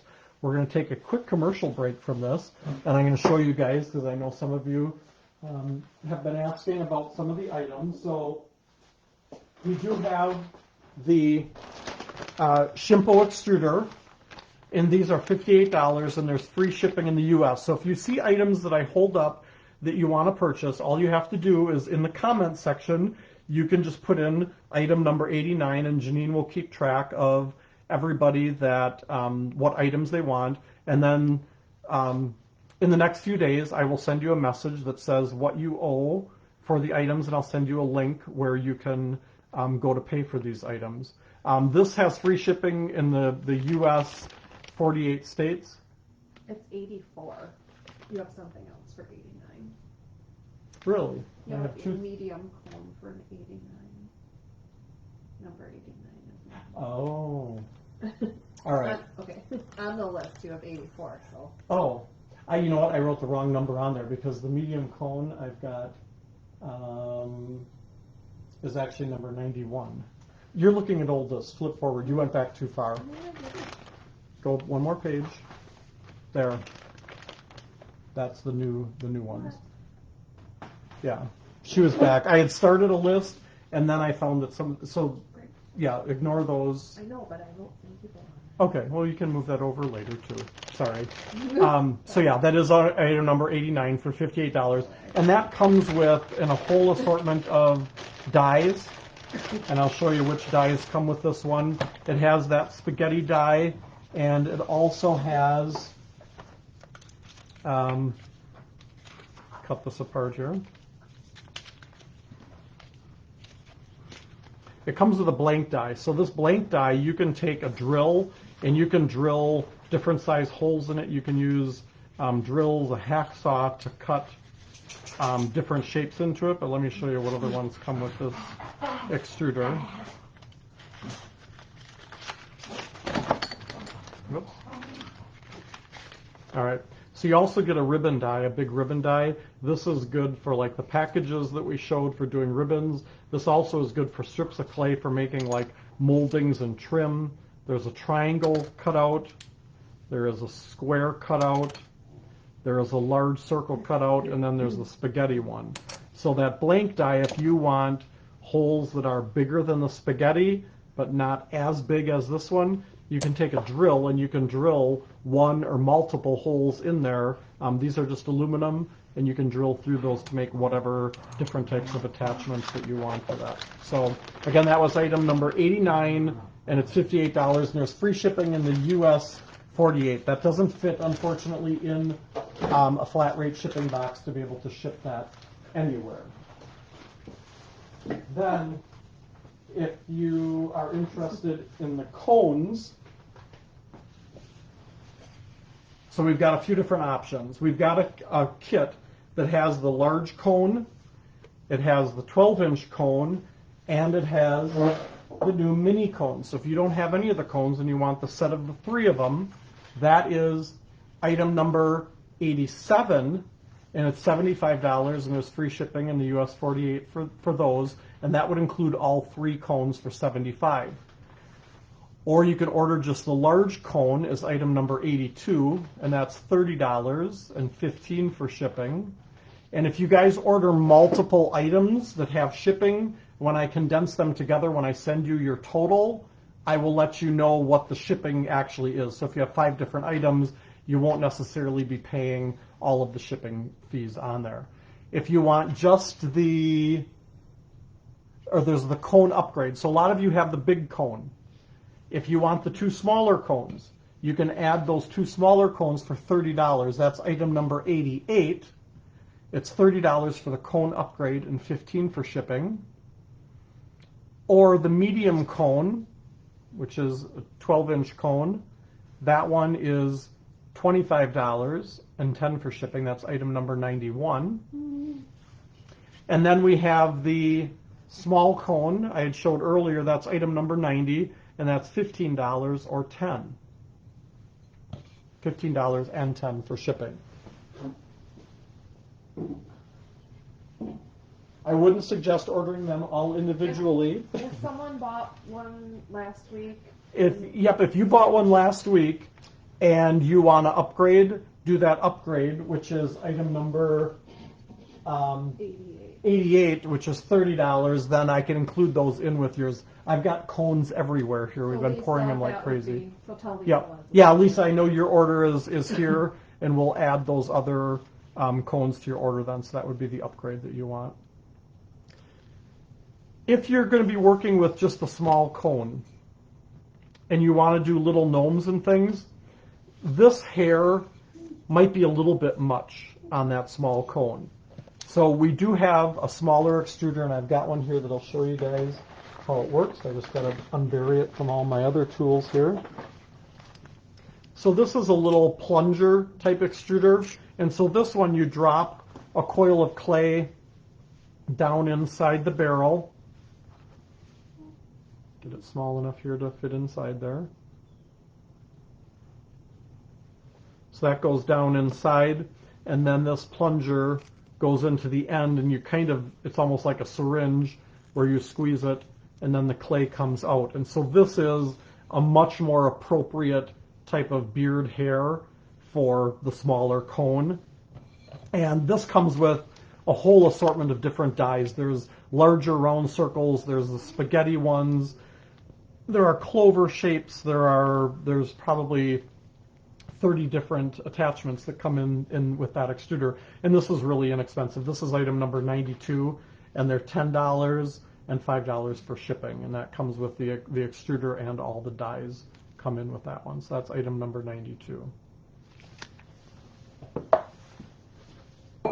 You could use that little one for doing beards on ones like this, but you're going to get about a quarter of the way through doing a beard on a big gnome using this, and you're going to be so tired of loading this little extruder with clay that you're going to wish you had the bigger one. So I wouldn't recommend this for these big guys because it'll be a lot of loading that extruder.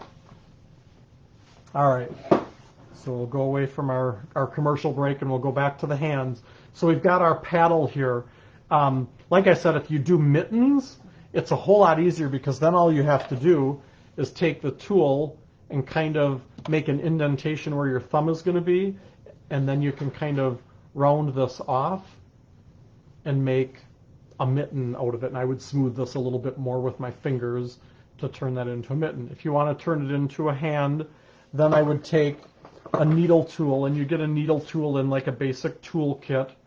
And if anybody wants the basic toolkit, I think I saw toward the beginning of the webinar somebody mentioned that they wanted a toolkit. It might have been Kathy, if I remember right. Okay. Down, yeah. And I do have those toolkits. They are around $12, I think, for the kit that comes with all of these tools in it. And you can just let Janine know. If you just put down basic toolkit, I can add one of those to your order. So this needle tool is pretty sharp, but I can take and I can cut into this and make my fingers. So I've got, with the thumb, I've got 1, 2, 3, 4, 5. If you want to make your gnome with 6 fingers or 7 fingers or 3 fingers, you can do that too. But I'll kind of cut them apart, and then I kind of separate each one of the digits, I think they're called. Fingers are digits, right? And I kind of pinch those out. Now, This is phalanges from Friends. I'm sure, as popular as Friends is, again, I'm sure other people are kind of laughing at that too. So this is kind of crude and all the fingers are kind of big, but then I'll go back and I'll be like, okay, so this is going to be the thumb, so that's going to be a little bit shorter. This is going to be the pinky. I'm going to pinch off a little bit of that clay and form that a little bit. These are gnomes, and so their hands are not going to be perfect and smooth and manicured. Middle finger is going to be the tallest one. Index finger we're going to make a little bit shorter. And then I'm just going to take, and I'm going to use my thumb, and I'm just going to kind of smooth this out on both sides. Like I said, it's a gnome, so he can kind of have gnarly hands. It doesn't need to be perfectly smooth. I've had people that will go with the needle tool and the tools, and they'll put little fingernails in here, and they'll carve little knuckles in, and that's great if you want to do that. I'm not going to take that much time to do that. So right now the fingers look really spread apart. So now that I've kind of got them smooth, I'm going to go back and I'm going to kind of pinch them a little bit closer together.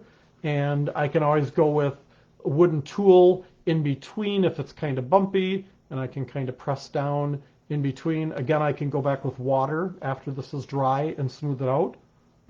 There's a couple of questions. Okay. Take a second. Yep. Up a ways, DW asked,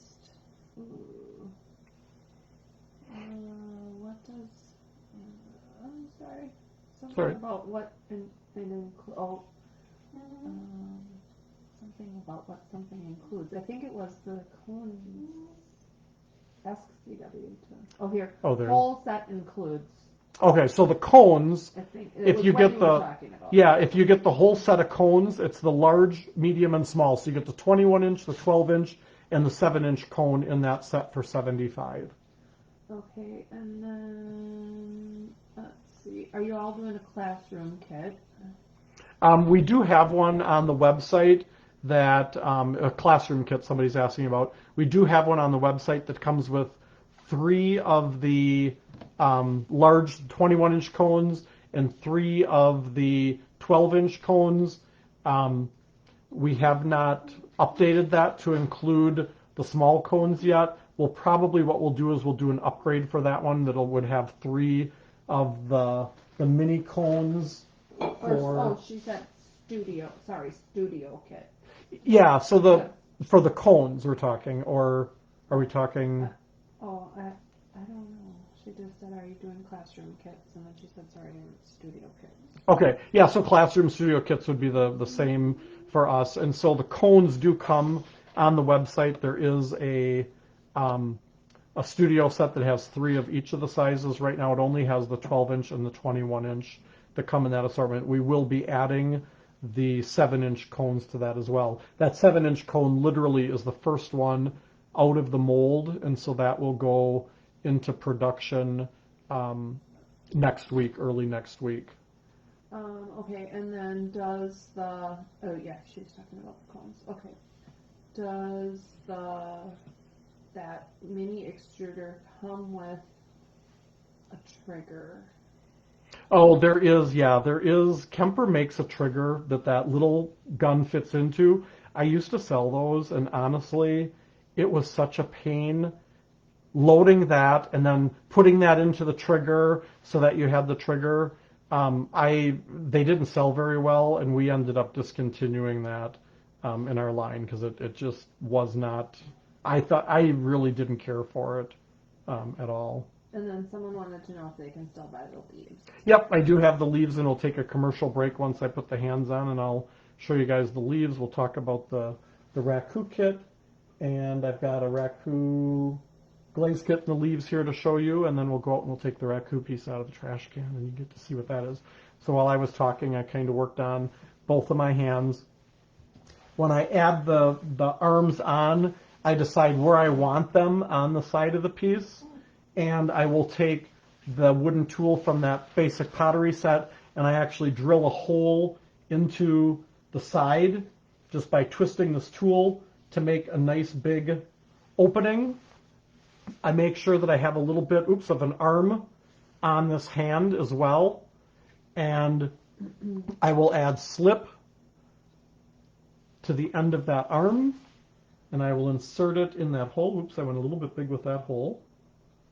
And actually put a little bit of clay in there.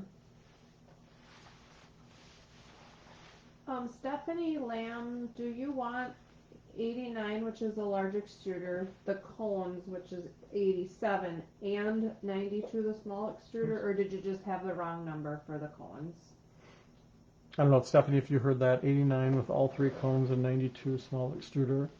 89 is the large extruder. Though. Okay, 89 is the large extruder. So if you want the small cones, just let Janine know if it was the cones you wanted or the... 3 cones and then the small extruder. And then can you ask Cheryl Huffman to clarify what she means? Midway it says the Gnome 3. Oh, okay. So Cheryl Huffman, you said the Gnome 3. It's just I think maybe some type autocorrect is, or yeah, the spell check is I'm not changing sure what you're saying. So Janine's not sure what you were asking for, Cheryl. Thank you. So I'm going to add this other arm in here. And then once I've got the arms added on, you can create things that they hold, like I had the brush that I made with clay on that gnome. You can create different things that they would hold in their hands and things too. And so that's basically it for building the gnome. Now, if you have arms sticking out further and you're worried about them falling off, you can prop things like sponges, roll a paper towel, whatever underneath those arms to get those arms to give them support while they dry. That's one of the reasons I like the Raku clay or a stoneware clay, is because it will, it has that sand and stuff in it that it makes it a lot stronger clay body to stand up on its own. Someone was asking if you could explain how you drill holes in the die, in the blank dies. So the blank dies, it's just using a power drill and a drill bit that will drill through metal. And I usually put that die on a piece of wood so that when I drill through the metal, it goes into the wood or some surface underneath it that I'm not concerned about the drill going into. I'll move my gnome back here so I don't knock him over.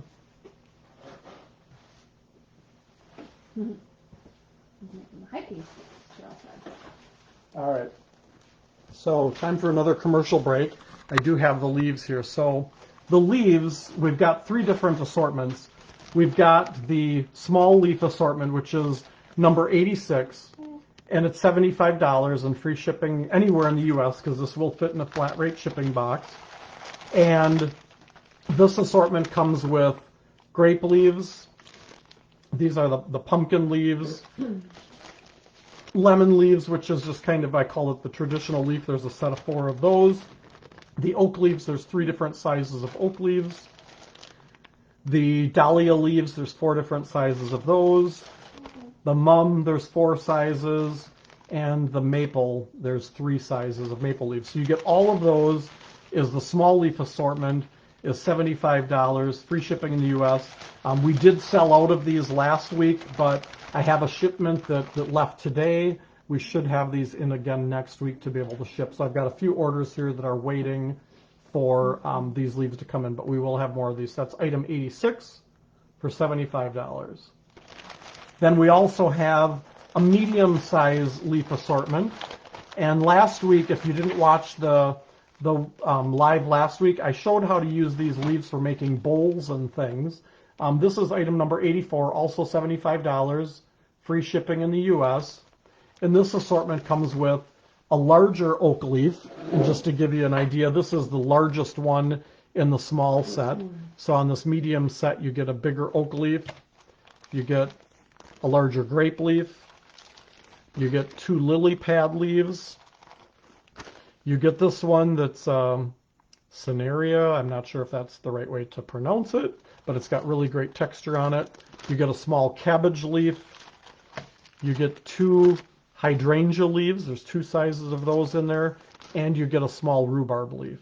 And so that is kit number 84. This is the medium leaf assortment for $75. And this too will fit in a flat rate shipping box. So there's free shipping in the U.S. on this item, anywhere in the U.S. on this item.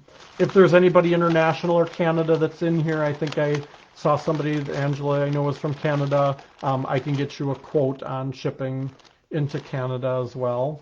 And then the last leaf assortment is the large leaf assortment. This is item number 85, also $75, free shipping in the U.S. because it'll fit in a flat rate shipping box. This assortment comes with this large water lily. This is a great bowl shape. And so when I showed this last week, we just rolled out slabs of clay, cut out the leaves. I beveled the edges just like I did the small ones, and we laid them inside of bisque bowls to turn them into a leaf form. This is a sycamore leaf, also comes in a large leaf assortment. You get a wild Sycamore leaf, has great texture on it. That's also a great bowl shape. You get this arrowhead leaf, which is nice, got great texture as well. And you get this canna leaf, I guess it's pronounced. And this is a really nice, like a long oval-shaped bowl form as well. I also think I posted some pictures of the bird bath where I did a large bowl and I pressed these into it, going around the bowl, and used it as a bird bath top. It can just be a large, cool bowl for salad and things too that you can use. So that was item number 85, is the large leaf assortment for $75. Well, Linda has to go, but she said thank you and let me know if I get the mystery box. All right. And do you have any bisque forms for making mushrooms? You know what? We've got egg shapes that work great for the mushroom tops, and then we've got cylinder shapes that work great for the mushroom bottoms. All right, Raku.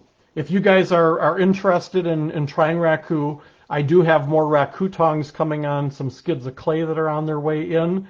You can get a kit that has the Raku gloves, those Rakutongs that I showed you at the beginning, and you also get a set of 3 of our Raku Glazes. You get the Jade Gloss, which is a real shiny finish.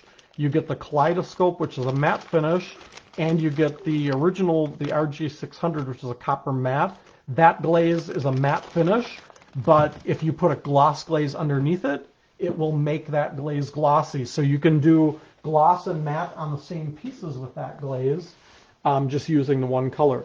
This is the Jade Gloss, which is what I used on the piece that I'm going to go get out of the trash can in a minute. It's a nice shiny gloss glaze. And this is a sample of the Kaleidoscope, which is more of a matte finish.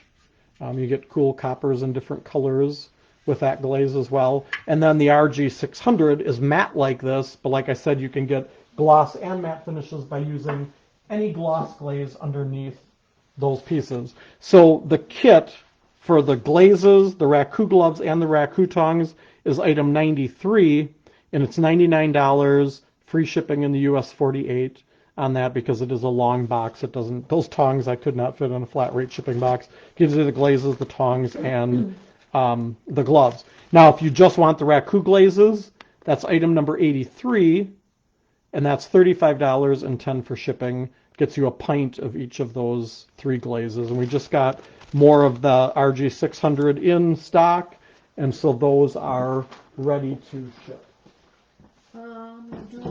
Can you tell what comes in the toolkit? So the toolkit comes with, I don't have the full kit here in front of me, but it comes with a needle tool. It comes with a metal rib. There's also a wooden rib. You get these tools. You get a ribbon tool. You get, what else comes in there? Oh, the wire cutter. Not the big tool, but the sticks with the wire on it. If you go onto my website, is learnfiredarts.com. I'll maybe have Janine type that in there. Learnfiredarts.com. And if you go into, I believe it's under the tools and equipment category, it will show you the tools that are in that set. I'm sorry, I don't have one here to show you everything that comes in that kit, but it's I believe a 10-piece kit. It pops up with your thing. Yep. All right. So I'm going to go grab the piece out of the kiln, and while I do that, I'm going to have Janine draw 2 names out for the mystery box. Do I have to sing?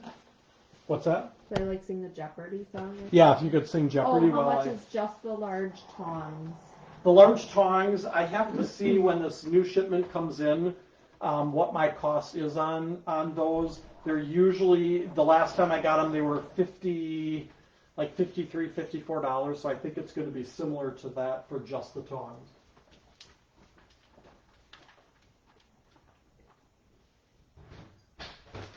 Okay, I'm gonna mix up the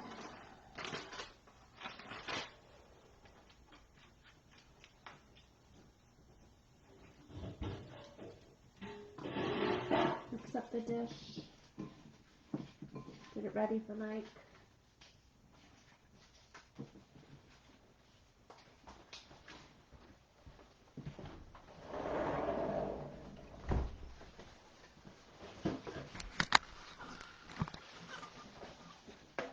You step back here so you can actually see it. So this is the piece that came out. Now this will get cleaned up a little bit. So this area on the top that I marbleized, it's a little kind of dirty looking. And so that's a little bit of the smoke that kind of makes that a little bit dirty looking. And so I'll go back and clean that up with a little bit of Comet Cleanser. But look at the cool metallics on there. Anywhere that you don't glaze, like the bottom, it turns kind of a grayish black color.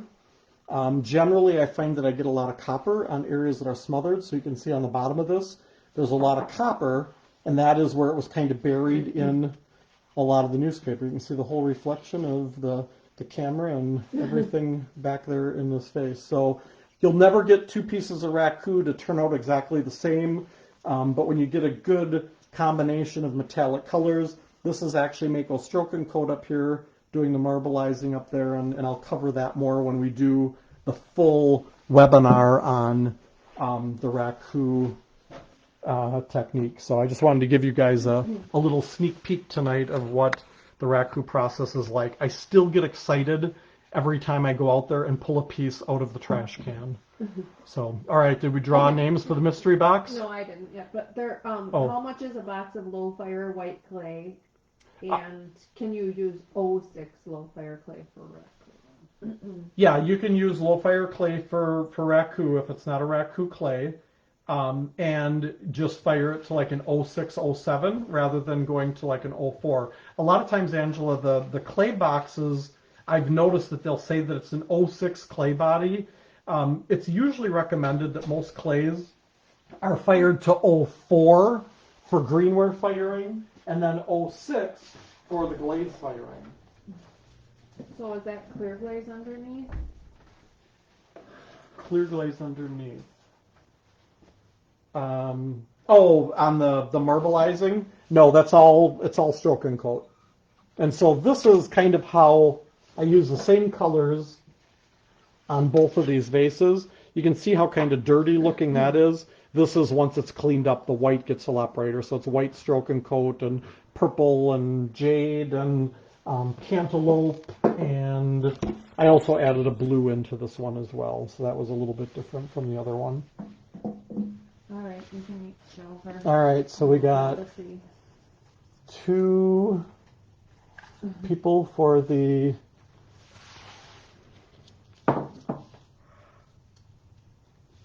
All right, we got the first one goes to Kathy Reed, and the second one goes to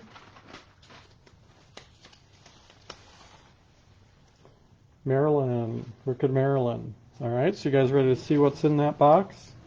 And if you guys decide that you don't want this, we'll just draw another name out. So this week, both of the mystery boxes are the same, but they're a little bit different as far as which stamps come in the box. So each one comes with an assortment of stamps. And so this first one is going to go to Kathy Reed. So these are all the stamps. These stamps are normally $14.99 each. So you get this assortment, you get some small ones, and next week I'm going to show you guys how different ways that these stamps can be used. You get a set of the sponge rollers, which is how we apply the color to these stamps, which I'll show next week. You get a set of the small little mini stamps that we're going to use to fill in on all over coverage. You've got a handful of different brushes in this assortment, from angular brushes to rounds to wisp to some real nice natural hair brushes, some gold Taklon. You also got a set of the mermaid brushes. These are actually a nice soft bristle, great for applying fired finishes. They got a really cool metallic mermaid textured handle. You got a few pieces of candy in here, and you got a book on casting with clay.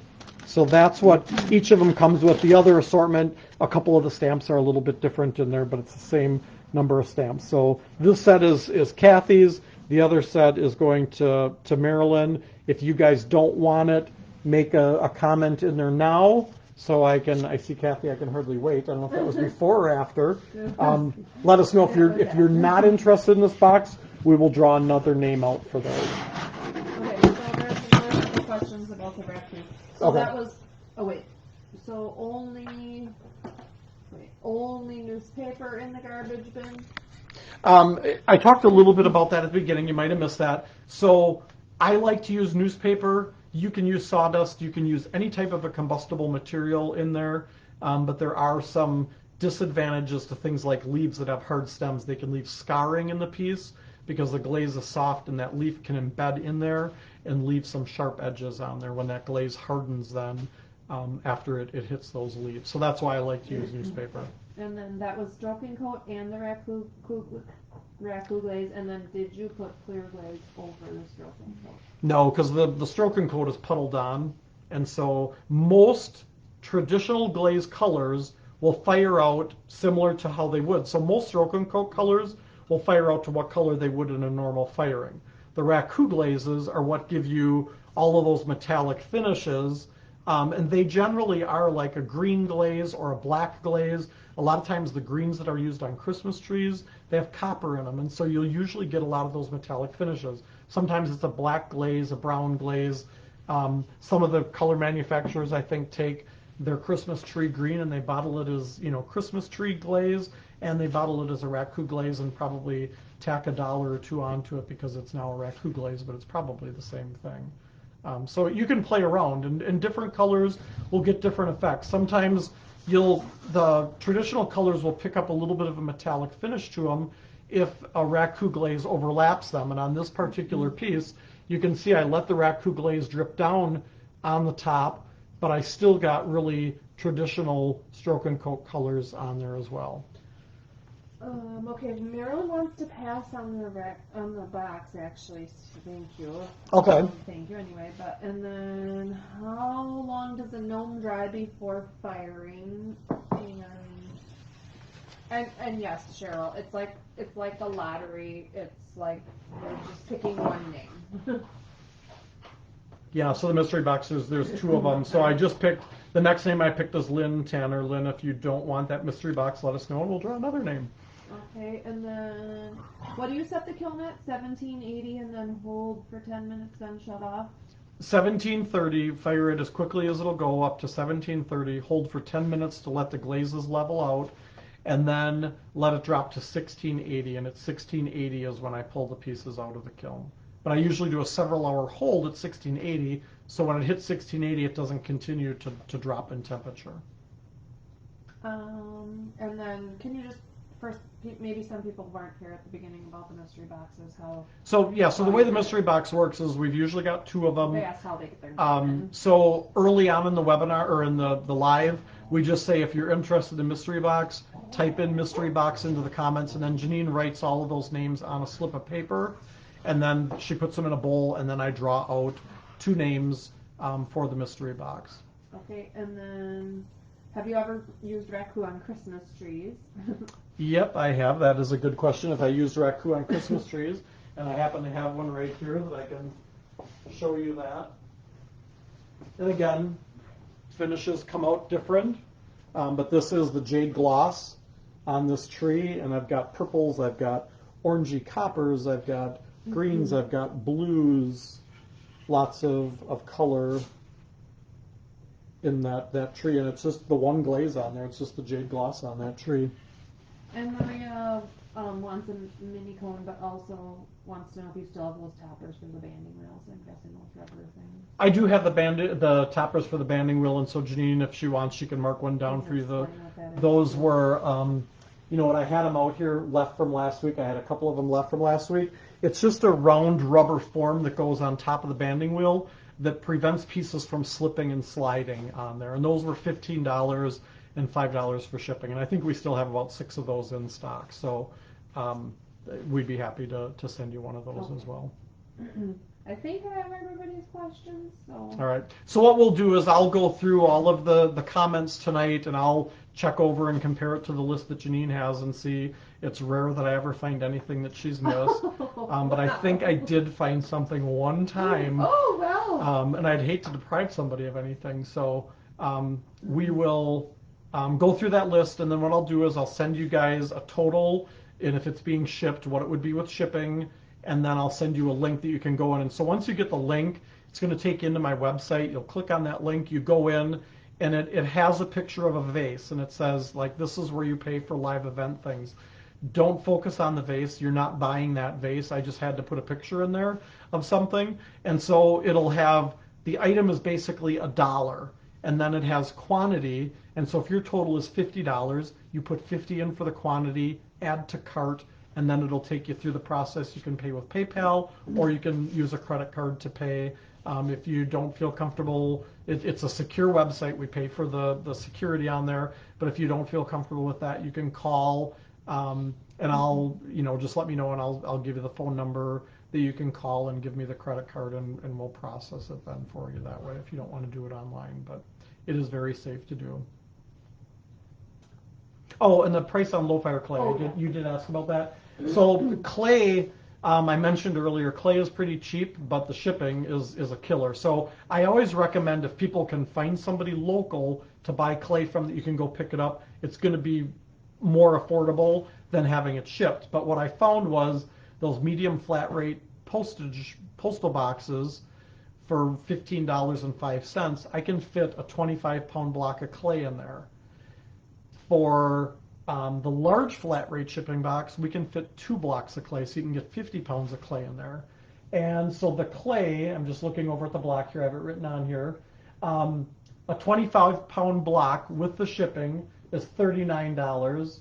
A 50-pound, 2 blocks, 2 25-pound blocks, 50 pounds is $69, and that includes the shipping in the flat rate boxes. So if you don't have somewhere local to buy it and you need clay shipped, I've got low fire white, I've got low fire red, I've got the Raku clay, I have a buff stoneware, and I also have a cone 10 very, very white porcelain clay as well. And I think that's all the clays that I work with.